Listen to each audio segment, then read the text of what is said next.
Lonjakan perolehan suara Partai Solidaritas Indonesia dalam semalam menimbulkan kecurigaan.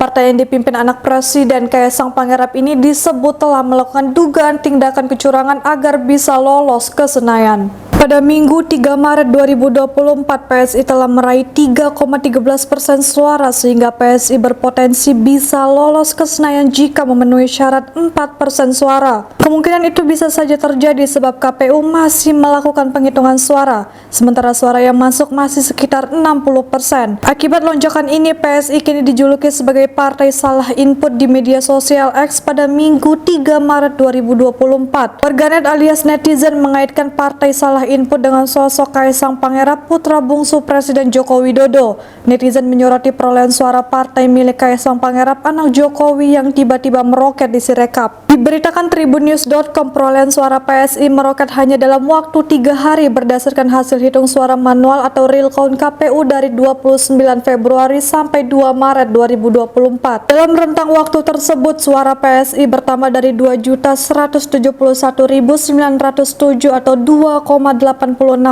pada Kamis 29 Februari 2024 pukul 10 waktu Indonesia Barat menjadi 2.042.268 atau 3,13% pada Sabtu 2 Maret 2024 pukul 15 waktu Indonesia Barat. Artinya suara PSI bertambah sebanyak 230.361 suara dalam kurun waktu 3 hari. Sementara dalam kurun waktu yang sama, jumlah tempat pemungutan suara yang hasilnya tercatat di situs real count KPU bertambah 2.240 dari 539.084 TPS menjadi 541.324 TPS. Anggota Komisi Pemilihan Umum RI Idam Holik mengaku belum mengerti apa maksud dari lonjakan yang tidak wajar atas perolehan suara Partai Solidaritas Indonesia dalam proses rekapitulasi. Ia menegaskan perolehan suara peserta pemilu disahkan oleh KPU berdasarkan rekapitulasi resmi yang dilakukan secara berjenjang.